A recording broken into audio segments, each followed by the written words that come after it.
इधर radio 90.8 FM पर आप हैं आरजे सुजाता के साथ और शो सुन रहे हैं शक्ति।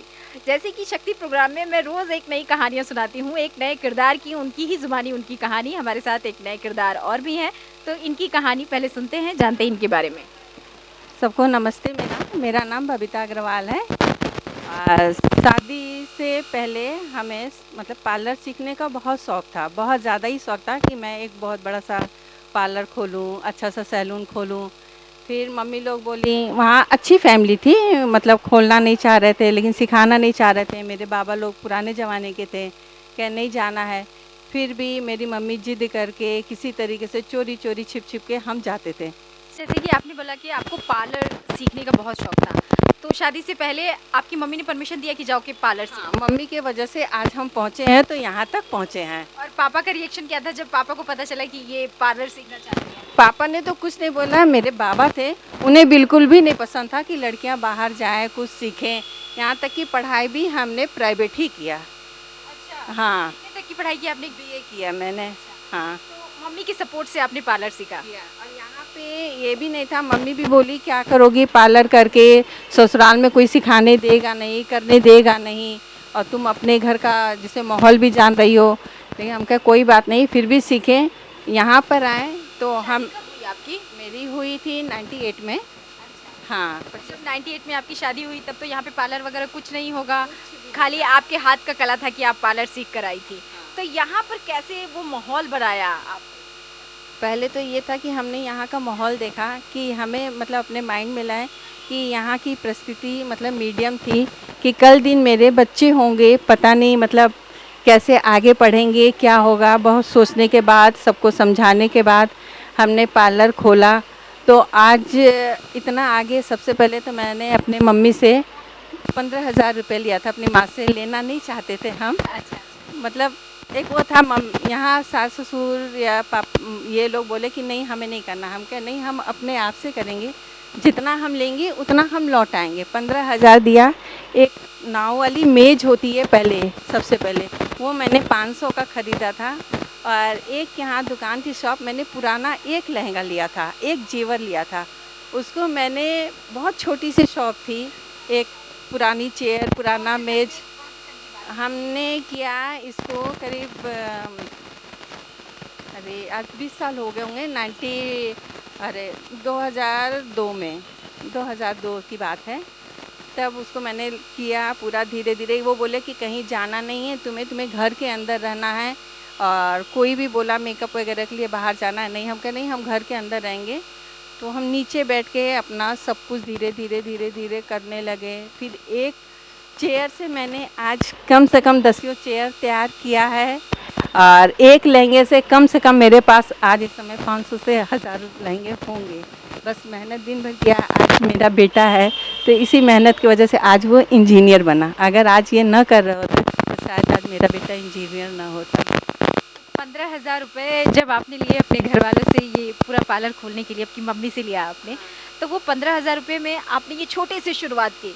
तो पहली इनकम जो हुई थी आपकी, कितने की हुई थी? मेरी पहली इनकम हुई थी उस समय, मेरी हुई थी 1200 की। पहली बार 1200 की हुई थी। वो मैंने अपने भगवान जी के आगे रख के सबसे पहले अपने सास के हाथों में रखा कि हो सकता है इसके रखने से वो मुझे सपोर्ट करें, आगे करें, सपोर्ट करें। तो उन्होंने सपोर्ट भी किया फ़िलहाल, पर बस घर से जाने की इजाज़त नहीं थी हम लोगों को। अच्छा, तो आप, उनका कहने का मतलब है कि जो भी करें आप घर में करें, करिए, बाहर नहीं जाने की इजाज़त है। तो 1200 रुपये जब आपने उनके हाथ में रखे, तो क्या रिएक्शन था, पूरी फैमिली का क्या रिएक्शन था? वो पहली इनकम से जब आपने घर में ले आई, जब पहली इनकम, तो आपके हस्बैंड, सास ससुर का क्या रिएक्शन था पूरा? रिएक्शन तो अच्छा था, कुछ नहीं था। उन्होंने कहा ठीक है, अच्छा है, आगे करो, पर अपने दायरे के अंदर करना। कभी भी आगे बढ़ना, अगर कभी तुम इस दायरा पार किया तो उस दिन अपना सैलून क्लोज कर देना। अच्छा है, तो ये शर्त रखी गई आपके सामने? जी हाँ। तो आज कितने साल हो गए इस पार्लर को? इस पार्लर को खुले कम से कम 18 से 19-20 साल हो गए होंगे। 2002 की बात है। 20 साल हो गए इस पार्लर को खुले हुए। तो तब का आप देखती हैं और आज अपने बलबूते पर आप यहाँ तक पहुँची हैं, ठीक है। फिर जो भी सपोर्ट किया हो घर वालों ने, फिर सपोर्ट करना शुरू? सपोर्ट से हुए हैं आज जो भी हम हैं। फ़िलहाल मेरे बच्चे हैं, मेरे हस्बैंड हैं, सास ससुर हैं, सभी के सपोर्ट से आज हम यहाँ तक पहुँचे हैं। अच्छा, तो आगे आप क्या देखती हैं आने वाली जनरेशन के लिए? जैसे कि आप 1998 की बात कर रही हैं, उस समय के सिचुएशन कुछ लोगों की थिंकिंग बहुत अलग थी, इतना ज़्यादा डेवलप भी नहीं था, इतना सारी तकनीकी भी नहीं आई थी। आजकल तो बहुत डिजिटल हो गया है हर चीज़। पार्लर में भी अगर देखा जाए तो फैशन में भी नए-नए बदलाव हो रहे हैं आए दिन, मेकअप में भी आए दिन बदलाव हो रहे हैं। तो आने वाली जनरेशन के लिए आप क्या कहना चाहेंगी? जो लड़कियां हैं, जो औरतें, जो महिलाएं इस तरह का काम करना चाहती हैं, पार्लर खोलना चाहती हैं, खुद के दम पर एक बिजनेस क्रिएट करना चाहती हैं, चाहे कोई भी हो। तो इसके लिए तो हम लोग खुद भी ट्रेनिंग देते हैं और ट्रेनिंग दे करके लड़कियां अपना खोलती भी हैं, सिखाते भी हैं। जी जी जी, हर एक चीज़ नई चीज़ें आती, पहले तो हम लोग खुद ट्रेनिंग लेके फिर लड़कियों को वो ट्रेनिंग देते हैं। आप लोग ट्रेनिंग लेने भी जाते हैं कहीं? जी जी मैम।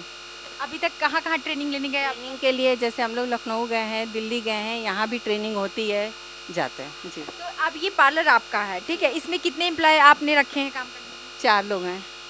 हाँ, तो अब बाकी जो ट्रेनिंग करने के लिए आते हैं, ट्रेनिंग के लिए यहाँ 10 लोग हैं, ट्रेनिंग करते हैं। तो वो फ्री ऑफ कॉस्ट होता है कि उनकी फीस होती है? नहीं, उनकी फ़ीस होती है। तो क्या सर्टिफिकेट वगैरह भी सब दिए? बिल्कुल, बिल्कुल, सब सर्टिफ़िकेट वगैरह देते हैं, सब ट्रेनिंग देते हैं, एग्ज़ाम लेते हैं, पूरे प्रॉपर तरीके से जब सीख जाती हैं, उसके बाद ही सर्टिफ़िकेट देते हैं। तो ये प्रोग्राम शक्ति जो है, ये हम महिलाओं के स्ट्रगल को उनके सपनों तक ले जाने की कहानी हम कर रहे हैं कि उनकी स्ट्रगल उनके सपनों तक की कैसे रही है, और वो हम कहानी शक्ति प्रोग्राम के तहत लोगों के पास पहुंचा रहे हैं। बहुत सारी महिलाएं हैं जिनको सपोर्ट नहीं मिलता है, जैसे शुरुआत में आपको सपोर्ट नहीं मिला, जब आपने 1200 रुपये उनके हाथ में रखे तो उनको थोड़ा सा खुश हुई और थोड़ा सपोर्ट के लिए आगे बढ़ी। फिर अभी बहुत सारी लड़कियां हैं, भले तकनीकी का ज़माना हो गया हो, लेकिन अभी भी कहीं ना कहीं सोच वो रूढ़िवादी है लोगों के अंदर। उसके लिए आप क्या एज अ मतलब आप बड़ी भी हैं, इसके तरफ एक पेरेंट्स भी हैं, आप इंजीनियर बेटे की माँ भी हैं। बहुत सारी लड़कियां हैं जो इंजीनियरिंग करना चाहती हैं, घर से बाहर निकल के पढ़ाई करना चाहती हैं, काम करना चाहती हैं, हालांकि कर भी रही हैं।